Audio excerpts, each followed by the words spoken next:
I'm Caleb. I'm Ginette, and this is Surely Mental. Today we're going to be talking about all the tea going on in the world and what's politically, socially, and kind of economically going on. It's tea time. It is tea time. Speaking of tea time, what tea are you drinking? I'm drinking vanilla chai by Bigelow. And I'm drinking honey vanilla chamomile by Celestial Seasonings. So the first thing we're going to get into is, I think this happened early December. Um, Elon Musk is no longer the richest man in the world. Yeah, this is actually fairly recent, I think. I can't think of the exact date, but I know I saw the headlines fairly recently. Mm-hmm. But yeah, he was overtaken. No longer richest person in the world. By Bernard Arnault. Arnault. It's I think something. yeah.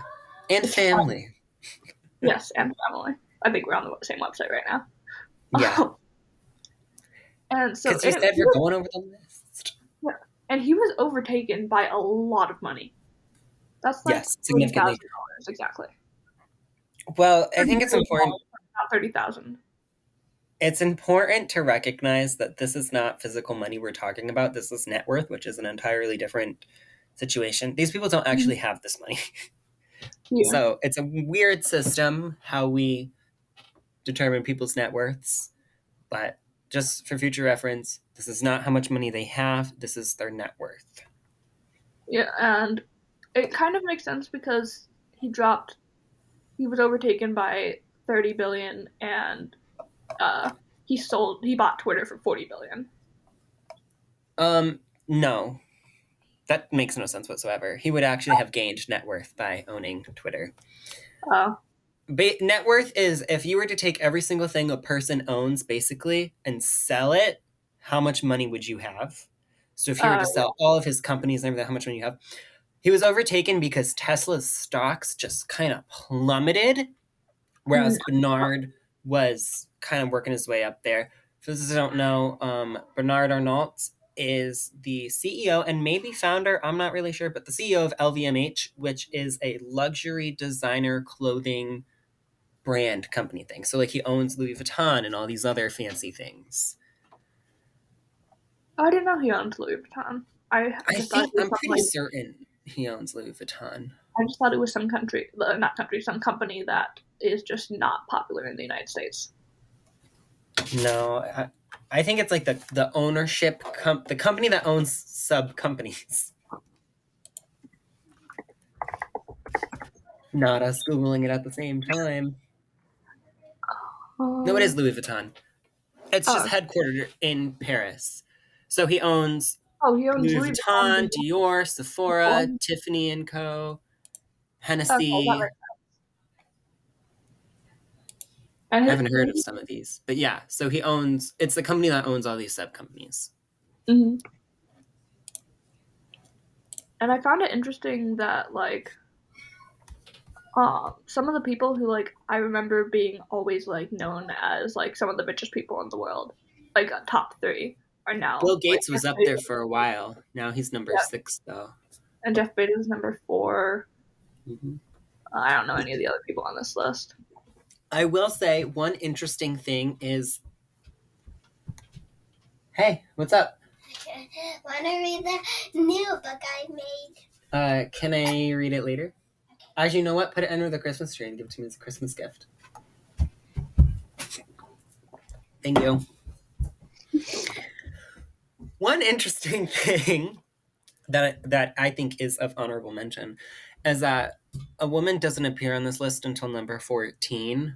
I was about to say that. Francois Bettencourt Myers and family. She is the founder and CEO of L'Oreal, which, for those that don't know, L'Oreal is a skincare and beauty brand and company. And her net worth is significantly lower than everybody else. I mean, she's only at 71.3 billion, whereas Jeff Bernard. Bezos is sitting on 107.5 and Bernard is 176.4 billion.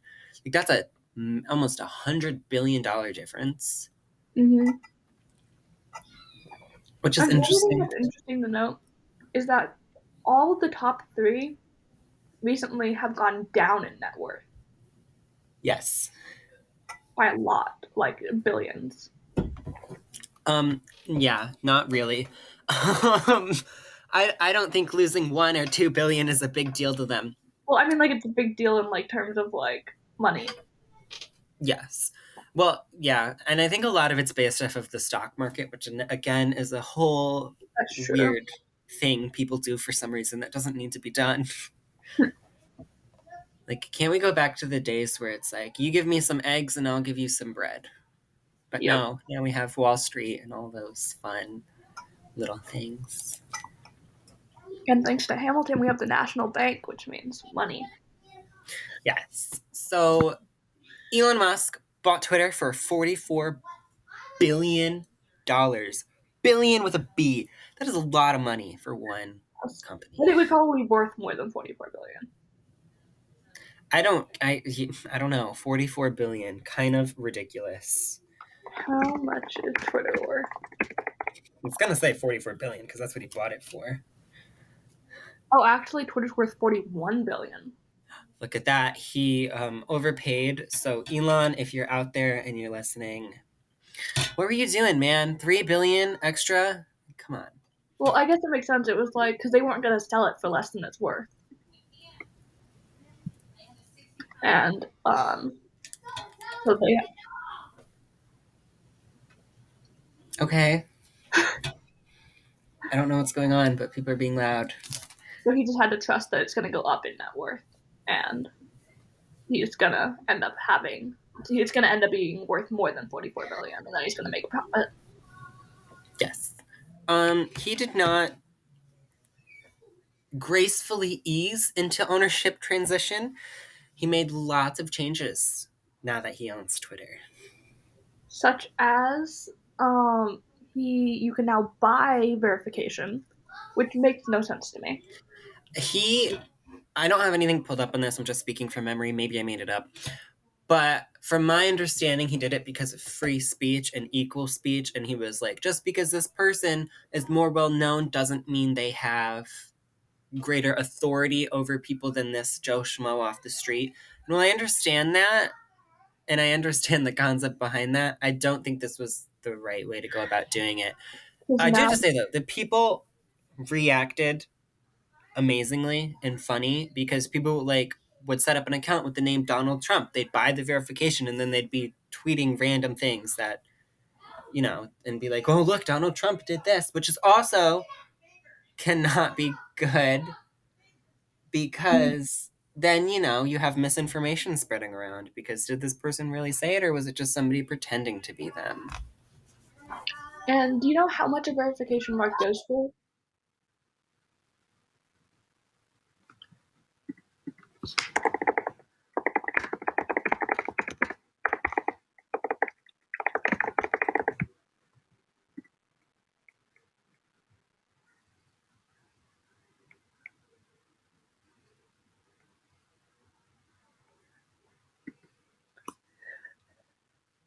Okay. So a verification mark goes for $8, which is very low. Like, even if they were going to have it like, you have to buy it, it should be something where, like, again, no one's just going to do it as a joke. Like, if someone's going to buy this, it's because they're actually this person. So, like, verification is supposed to say that you are the person you're saying you are. And it's like, yeah, you are the person you're saying you are. Like, lots of time for verification, you have to provide. I'm assuming it's not the case for Twitter anymore because of what you said. But you have to, like, provide a driver's license to prove that you are who you are saying that you are. Yeah. And he also, another change he made is he unbanned a lot of people, at least 3 people, very controversially, including Andrew Tate, Donald Trump, and he. So one thing, Andrew Tate, I do follow him on Twitter, He's become a lot more active recently. Very controversial person. A lot of people say he's rooted in like misogyny and all that fun stuff. Donald Trump, while he has been reinstated, publicly made a statement that he will not be using public. Oh my Twitter. gosh. Donald Trump made a statement that he will not be using Twitter and will continue using his own social media platform, Truth Social. And Ye, the rapper, also known as Kanye West, hasn't really said anything about it. He is very controversial for his anti-Semitism, among other things. Again, Elon Musk's reasoning for this was free speech, and he didn't think anybody should be banned on a platform. Which doesn't make sense, because if people are banned by the platform, there's probably a good reason behind it. They weren't banned for no reason. Which, I just checked, and Kanye West has been using Twitter pretty often, like at least every day, multiple times a day. Yeah. He also kind of laid off more than half of the staff members. And because of all these other changes, hate speech and misinformation are just skyrocketing through the roof. I know many companies themselves have. Oh my God. Abby, can you be quiet, please? I can't. What do you mean you can't? Because I'm trying to get in and it's locked. So, well, that's not my problem. Can you tell them to be quiet, please? Or can you let me close my door so it'll be a little bit quieter? Oh, no. Why? Go downstairs. Okay. So, yeah, he laid off half of his staff, hate speech and misinformation and otherwise. Not a lot of people like him. He put out a poll on Twitter recently that said, should I step down as CEO? Yes or no? I think it's 24 hours, maybe 12 hours, for however long the poll runs. The people said, yeah, you should step down as CEO. And then he kind of ignored everybody. He didn't state. Another Twitter user said that, maybe blue subscribers should be the only ones that can vote in policy-related polls. And Elon responded and was like, yeah, that's a good idea. So he's basically like, oh, well, these people voted that they want me gone, so I'm going to change the voting policies. Yeah, which, like, there's just so many issues with that. Like, for one, does it really change much because it's $8 to buy a verification mark, and verification doesn't mean anything anymore. Nope. Like, verification used to mean that, like, you had influence, I guess, and you could kind of speak for the general public, and you were who you said you are. But now verification just means you have $8 to throw away. Yep. And then, oh yeah, other people have publicly came across, including T-Mobile and Snoop Dogg, to say that they will take the role as the head of Twitter if Elon does decide to step down. Which I think is just, I think most of it was, you know what? I think Snoop Dogg said it definitely for comedy purposes. I mean, come on, Snoop Dogg. Yeah. But T-Mobile CEO, like, dude, what are you doing? Why are you here? Why are you involved in this situation? Which, honestly, I would probably rather have T-Mobile being in charge of Twitter. Yeah. So moving on from Elon Musk, Sam Brinton was fired for theft. And if anyone doesn't know who Sam Brinton is, I think Caleb will do a good job of explaining it. So, Sam Brinton, they are a non-binary individual. They used to work as secretary for the Fuel and Waste Disposition in the Office of Nuclear Energy. Big, long, fancy title for basically saying this guy worked for the government in nuclear source energy. He didn't really have many qualifications. He had a Master's of Science from MIT and a Bachelor's from Kansas State University. I keep saying he. God, Jesus Christ, kill me. All right, let's They have a Master's of Sciences from MIT and a Bachelor's from Kansas State University. They are also a well-known LGBTQIA plus activist. Question mark? Well, no. They are an activist, but that also comes into why the heck did Biden hire this guy? Which we'll get into later. But first off, why are they controversial? Ginette, what did Well, they do? they stole multiple times, at least twice. Once they stole a luggage bag from LA worth over $4,000, including stuff inside, not just the bag itself. And then again in Minneapolis worth $2,000. And yeah, just were they even qualified enough to have been hired in the first place? Or why were they hired? Well, the Biden administration has not released a statement that's like, hey, this is why we hired this person, blah, blah, blah, blah. I also am not aware if they said anything publicly about the situation yet. I personally, as a personal opinion, I believe that he was hired as a push almost in a way to get public appeal and be like, hey, look, we hire LGBTQ plus people. Because, I mean, really, he only had a master's and a bachelor's degree. No past government experience. No, he was never the CEO of anything. He was never high up in any nuclear waste company. Has he ever even worked in nuclear waste before, other than for school for these degrees?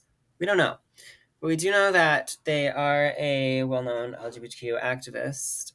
So I personally believe that they were hired just for the appeal. So people can be like, look at the Biden administration hiring LGBTQ people.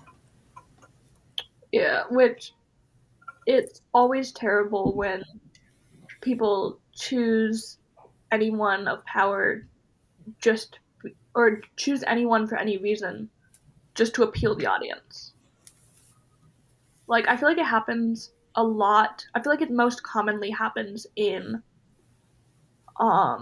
casting for TV shows. Yep. They will choose somebody just because they're well known or they think the audience will like this person or they want to be diverse. They want the audience to think they're being diverse by like putting one person of color in their movie. It's also like, I mean, eventually one day I do want to run for some type of office. Don't know what that is, whatever. But it's like, I don't want to be picked for being gay. You know? I want to be picked because I've done all this stuff or I know all this stuff from my experiences. Like, you're just kind of reverting the person back down to their identity, being like, oh, well, yeah, I mean, you are kind of qualified, but we only picked you because you're LGBTQ. Just like so you know. Yeah. And he was placed. They were placed under leave, and they were pressured because reasons, and they were eventually fired. So the Biden administration, when they found out about the incident and it was brought to Congress, like, hey, this guy that works for the government is a thief, they just placed him under leave. It was never specified if that leave was paid or unpaid. When GOP or Republican members of Congress were like, hey, why do we have this thief, like, why are they still here? They eventually did fire Sam Brenton, I think. Yeah, Brenton. Sam. I wasn't sure if Sam was their name. I had to look back up. Yes. So I do think that's interesting that they didn't I mean, nobody in a government position should ever break the law. And the fact that they did break the law and we have proof that they broke the law and they weren't immediately fired is a little bit iffy and strange. Like going back to what you said about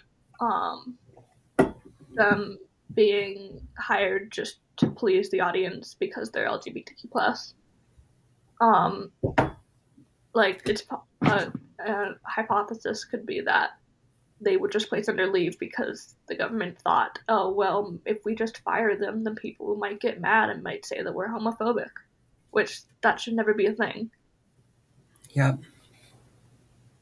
Like, yeah, some people are discriminatory, but you shouldn't think that you can't punish somebody for their actions just because they are gay, bi, trans, any of that. As weird as this is to say, a gay person should be held to the same standards as a straight person.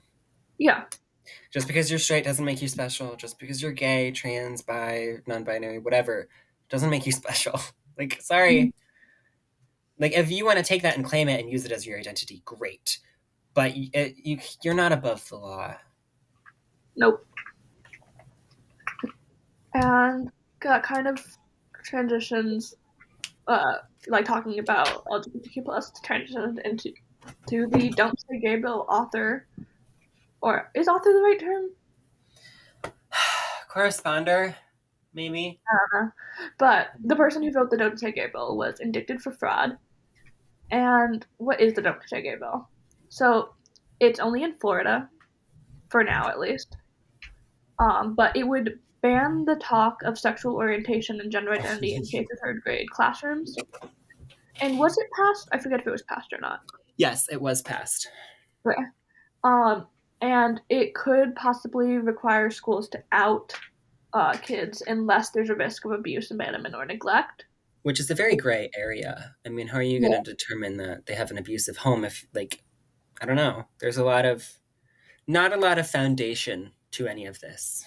And the home might not become abusive until a person were to come out. Yep. And if someone's home is abusive and they haven't spoken out about it, it's probably because they feel unsafe to speak out about it. Yep. Also, I mean, the bill bans talk of sexual orientation and gender identity in a kindergarten through third grade classroom.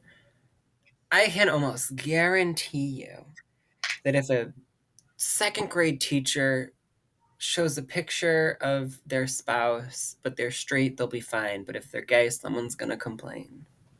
Yes.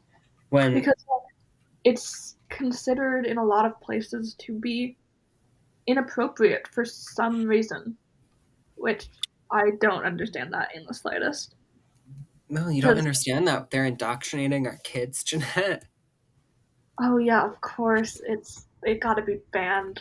We can't talk about this. We got to cancel the podcast. All right. So, who is this guy and why do we care about him? Joe Harding, a Republican from Florida. Again, very important. This Don't Say Gay affects Florida. Florida only. It is not a federal bill. So on December 2nd, 2022, a federal grand jury kind of went to him and was like, hey, you applied for a COVID relief small business fund back when COVID was happening, and he received $150,000 from this fund. Now, he didn't actually have any active running small businesses when he took the money. And it is also believed that he used false bank statements to apply for the loan in the first place. So he was like, hey, I have this small business. Can you give me this money? Small business doesn't exist. It's not happening. After pressured by this jury, he resigned from the House and took effect immediately. He is gone. He is no longer in the House of Representatives. And also, you deleted my quote, but I did delete your quote. I'm sorry. It said something along the lines of basically when he resigned, he said that he was doing it because he loves Florida and he loves everybody. Yep. Which is clearly false given his bill that he wrote. He clearly does not love everybody and was saying that to please the audience and kind of get pity, I guess. I think he was trying to cover up for what he did. Mm-hmm. Yeah, like, do you remember that guy who was arrested for some reason, and there was a trial, and then everybody was like petitioning for him not to go to jail just because he was attractive. I have no idea what you're talking about. It was this thing. It happened on TikTok. I don't know if it was while you had TikTok, but I don't know. That's where I learned about it. But there was this guy who committed some crime, and he was like probably like 19 or something, and he was gonna go to jail, or I think he did go to jail. But there was so many millions of people probably petitioning for him not to go to jail because he was attractive. Well, God bless America. Yeah, I mean, it's sad, but it's what people do, Yeah. unfortunately. And more on good news, I guess. Well, Uh, yeah, good, better goodish news. news. The FDA is talking about easing the restrictions on gay and bisexual blood donors. Yay. So right now, since I think it was 2015 until 2020, um, abstinence, you had to be abstinent for 1 year before you could, for If you but are a gay man or that has sex bisexual with other man, men. a gay or bisexual man had to be abstinent for 1 year in order to, at least a year in order to donate blood. And then during the peak of COVID, due to mass uh, what's it called? Shortages. Shortages. It was reduced to 3 months, but this is temporary and eventually will likely go back to 1 year. I Which mean, yeah. we were talking about this a little bit earlier, but it doesn't, like, they talked about how it's 1 year for science reasons, Yeah. but then suddenly when they need Like, blood, oh, we need to protect the population, so you guys can't donate blood. So you need to have a year. And then suddenly it goes down to 3 months. No explanation. No, like, oh, we just, like, come on. Are you really doing this for science reasons if you can just change it willy nilly? Like, science doesn't change. yeah. So, And yeah, it is likely going to change. yes. As of right now, the current rule is for donating blood. Basically, if you are a MSM, which is a man who has sex with other men, that is, no, that's scientific term. If you're a dude that has sex with other dudes, that's the term, whatever, bi, straight, whatever, whoever. You still have to be abstinent for a minimum of 3 months. If you are on a pre-HIV or AIDS medication, meaning you are taking these medicines to prevent HIV or AIDS, such as PrEP, PEP, or pre-exposure prophylaxis, you need to be off the drug for at least 3 months. If you've ever taken a drug to treat HIV, such as ART, antiretroviral therapy, you can never give blood because the drug will never leave your system fully. The current laws in effect for blood donations don't affect other LGBTQ plus identities, such as trans, non-binary, lesbian. It only currently affects men who have sex with other men. And that is feeding into the idea that and it doesn't affect straight people either, which No. feeds into the idea that this is It was basically, I read something where it was like a gay guy can have one partner, have sex one time, and have to wait 3 months to give blood. But a straight guy, 50 women down the line, and they're just, all right, give me your blood. What's up with that? You're telling me they are not diseased too?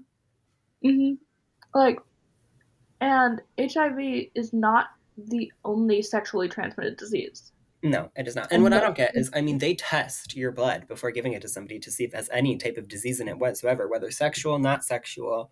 I mean, your blood gets tested before it gets given to a clinic. I'm assuming they test HIV in there as well.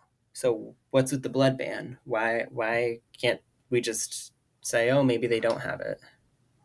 Yeah, and so the FDA is proposing a plan that would include a questionnaire where they would ask about like sexual activity and all that stuff, and it would include a question on whether or not the if you're a gay bisexual man, uh, it will ask whether or not you have had a new partner within 3 months, and if you have not, then you may donate blood, which Keep is talking about this. I'll be back.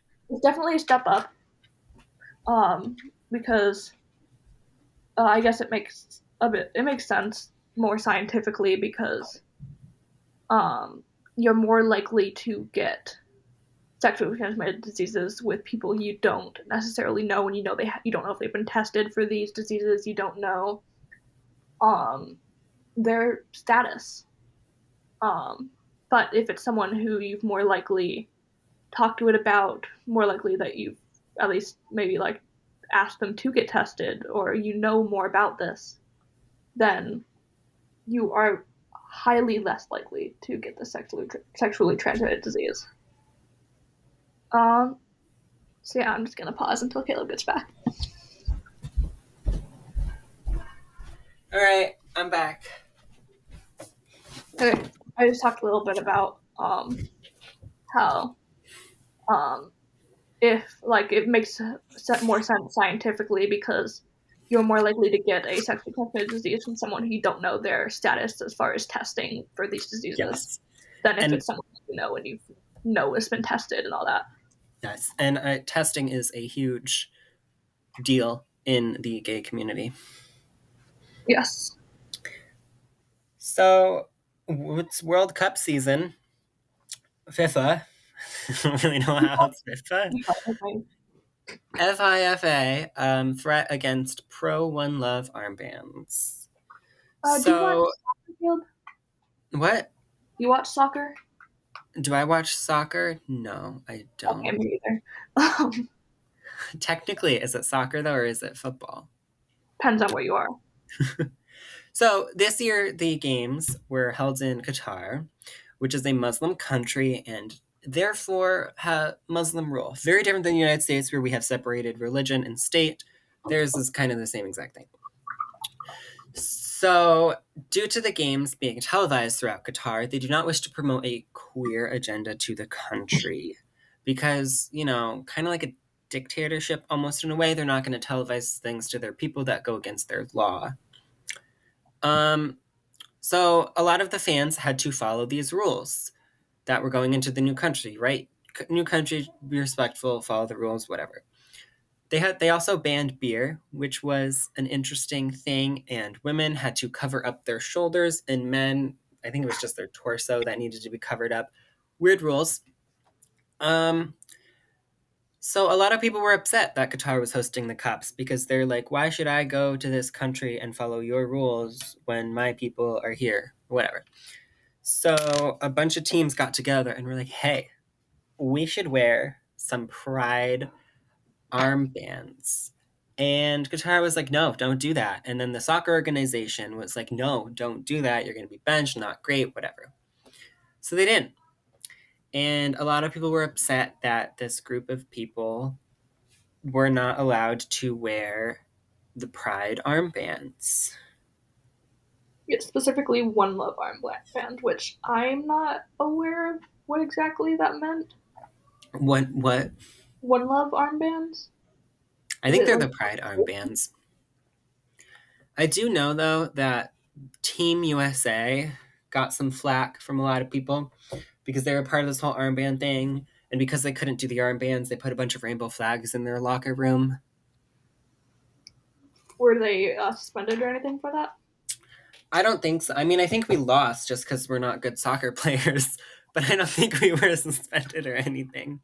Oh, that's good. Yeah, and a lot of people are saying that Qatar never should have been chosen to host the games in the first place, as it criminalizes LGBTQ plus people, and a topic that is very controversial in the world right now. Yep. And not others. The same people are saying that it damages freedom of speech, which I believe is very true. I disagree with that.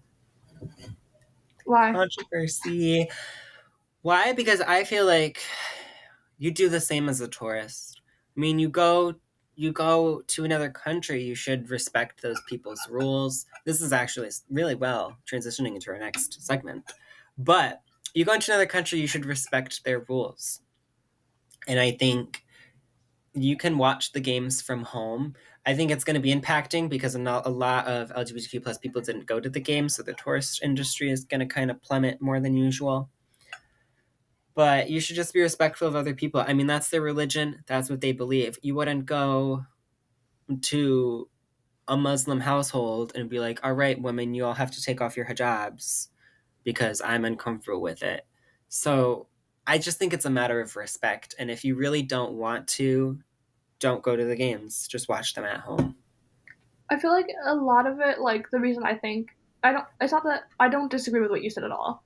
It's more of my opinions as far as the conjoinment of church and state, Mm-hmm. which I believe they should be separate. Um, and it's not necessarily my beliefs regarding the specific situations, just in general. I don't think that LGBTQ plus people should be criminalized due to religious reasons. Because I feel like religion and state should be separate. But yeah, that's like all I have to say. All right. So recently, Biden made a deal. And made a deal that a lot of people had some thoughts about. So Brittany Griner, am I saying that right? Griner? Her. She went to Russia for a basketball game, and she was found to be carrying weed in her bag, which is not legal in Russia. So she couldn't bring it into the country, so they put her in prison. Now, a lot of people had some concerns for Brittany because she is a black female lesbian, which, I mean, we all know Russia. White, men, straight. But yeah, so a lot of people were like, maybe her prison experience isn't going to be so great. Yeah, 100%. It's not going to be great. So many months later, Biden was like, yo, we should try and get her back. So they did. We did a prisoner little swap thing, which I think just sounds like some book. Like these countries doing prisoner swaps. Like, what the heck? So we gave them Victor Bout, who was arrested in the United States for being an arms dealer. He is also nicknamed the Merchant of Death. So we gave him back to Russia, and we received Brittany in return. Some people were upset because we did not free Paul Wellhan, who is a former Marine who was locked up in Russia as well. American citizen, went to Russia, got in trouble. But he's locked up for an unproven espionage. So a lot of people were like, hey, why did we get Brittany back and not Paul? Yeah, which it's a big thing about priority and why are they prioritizing this person over this person? What are your opinions on why they prioritized Brittany? I do have an opinion, but I don't technically have an opinion. So I think, she was more popular than, when Paul got locked up, nobody really cared. But Brittany getting locked up, the United States responded, and the United States cared. A lot of people think that's because she's a black female lesbian. A lot of people think Biden brought her back because she's a black female lesbian. I don't know. I really don't know. I do find it interesting though that we got back. We traded, right? We gave them an arms dealer, and we got a basketball player. Mm-hmm. What do you think about that deal? Was that fair? I don't believe that was a fair deal because. Well, wait. My question really comes down to: were these people going to go to prison in the other country, or were they freed? They were both locked up in prison. Okay. And we had Victor locked up here. So we gave them back Victor, they gave us Brittany. Paul is still locked up. No, I meant is Victor now locked up in Russia or is he free? Oh no, he was one of Putin's henchmen. He was dealing arms for Russia. And then is Brittany still locked up or is she free? Brittany didn't commit a United States crime. She committed a crime against Russia. So in the act of bringing her back here, it's not really a problem. She is free. They brought her to a medical hospital. I'm pretty sure she's back home now. I'm not really sure, though. Yeah, so I don't know. I feel like they let somebody who, according to his nickname, is very dangerous, kind of go back to doing what he was doing. Yeah. And they left somebody who is locked up for an unproven reason. Not only that, a former Marine. Mm-hmm. Says something. And on the topic of whether or not, of why Brittany was not, sorry, not why Brittany, why Paul was not freed. Biden states that Russia would only let them have Brittany, and we're not going to talk about this. He said that Putin would only let them have one, so it was a choice between Brittany and Paul, and he hated it because why are we choosing people?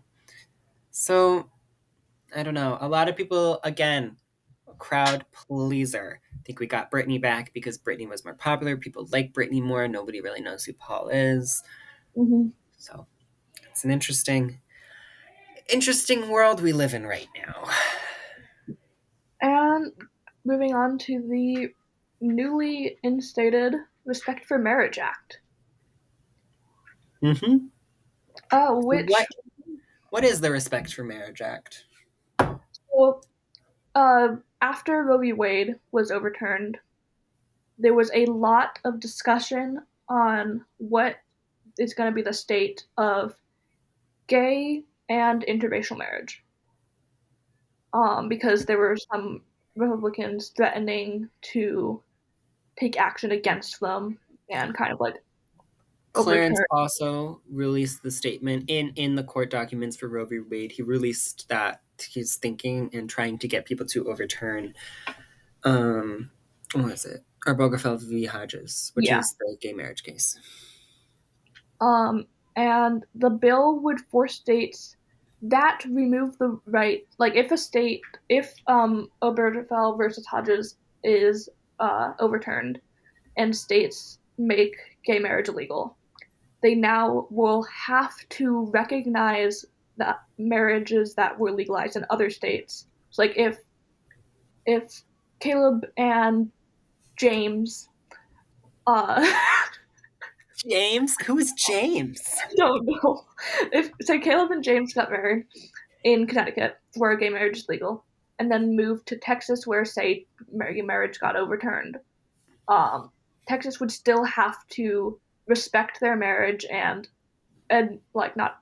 I was about to say the word admire, but not admire, but like still say that it's legal, say that their marriage is still a legal thing, and respect them legally as a married couple. Yes. So it's not everything we hoped for, but it's something. It is something. And there was this big lady on. Oh, you're going to talk about Toma. Can speak about that. So in I believe it was 2015. No, it wasn't 2015. It was earlier than 2015. It was like 19 something. Yeah, and it basically something else happened in 2015. I'm gonna say it after, but Doma was basically saying it was the Defense of Marriage Act, which basically defined marriage as the joining of a man and a woman. Yep. And then in 2015, Obama stated that it's unconstitutional. I don't believe anything ever came of it, given that it was not repealed until the Respect for Marriage Act was put into place. It was repealed when Obergefell v. Hodges won. When the Supreme Court was like, yeah, this is okay. Because then that created a new law of the land. But it's never been constitutionally and put in a bill that marriage can be between whoever they want. Yes. So there was this lady that I saw on TikTok and Instagram Reels who was crying on these. Did you know what I'm talking about? No. On the Senate floor, she was crying because the Respect for Marriage Act was being almost passed, and her nephew is gay, and her nephew made a response and was like, "Listen, Vicky, stop being homophobic." And then he was invited to the White House to help with the signing of the bill. So this brings us my whole point in telling you that story was getting us to the opposing side. And there are still people that oppose this bill. A lot of people that oppose this bill. Yep. And what they're basically saying is that it's a threat to religious freedom and free speech and defines a false definition of marriage. Which, yes. Saying it's a threat to, why do they say it's a threat to religious freedom, Caleb? Oh, God. Because they feel that these religious institutions are threatened by the LGBTQ plus community. Yeah. Because, we're obviously indoctrinating the kids. Yeah, and it's kind of saying that, well, if it's legally okay, I like how I think of it I don't know how accurate this is, but how I think of it is they're kind of thinking that if it's put into law, then they also have to respect it, and the companies have to respect it. So the companies can't deny access to somebody who is married to another person of the same gender. One thing that's interesting is there's like a war going on downstairs with pots and pans. So what am I trying to think of? Think Book of Mormon, Latter-day Church, Saints, something. The Mormon Church released a statement supporting the Respect Marriage Act, but then in the same statement was like, oh yeah, we don't like gay people. They basically were like, yes, we should support this bill and we should respect them, but the Mormon Church still does not acknowledge that this marriage is, what's the word I'm trying to think of? That this marriage is good But in God's eyes. You valid. Yes, that's a good one. They're like, yeah, we'll respect these gay people, but the marriage still isn't valid. But as long as like y'all don't attack us, we won't attack you. So that was a big church because I think that's the first time the Mormon Church has outright said anything about gay marriage. and a big idea with it regarding free speech was that it's saying that states have to recognize other states' laws as true, which has been a thing, which has been a case in the government since our country became a thing. The whole idea of states have to recognize other states' laws. Mm-hmm. And it's kind of saying, like, in the eyes of, say, there is a Muslim-owned business, and they say they say it's a Muslim-owned wedding business. Are you touching on the current case that's in the Supreme Court, or is this a known transition?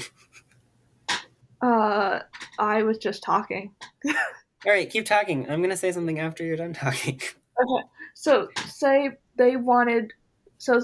someone came to them, an LGBTQ plus couple, and wanted to get married, and they now believe that they cannot say no, which I feel like was already a thing before this thing. There was already, you can't discriminate against bisexual identity. Let's keep talking. I'm assuming you're researching. I am. I have a really interesting thing that you brought up, but keep talking about your scenario. So now they're saying that because of this bill, they can no longer deny access to people because of their sexual identity, and they're saying it goes against their religion. And but this is that. I don't know what else to say. That's all I was gonna say. All right. So there's a current Supreme Court cases happening all the time, right? One at the beginning of December was exactly that.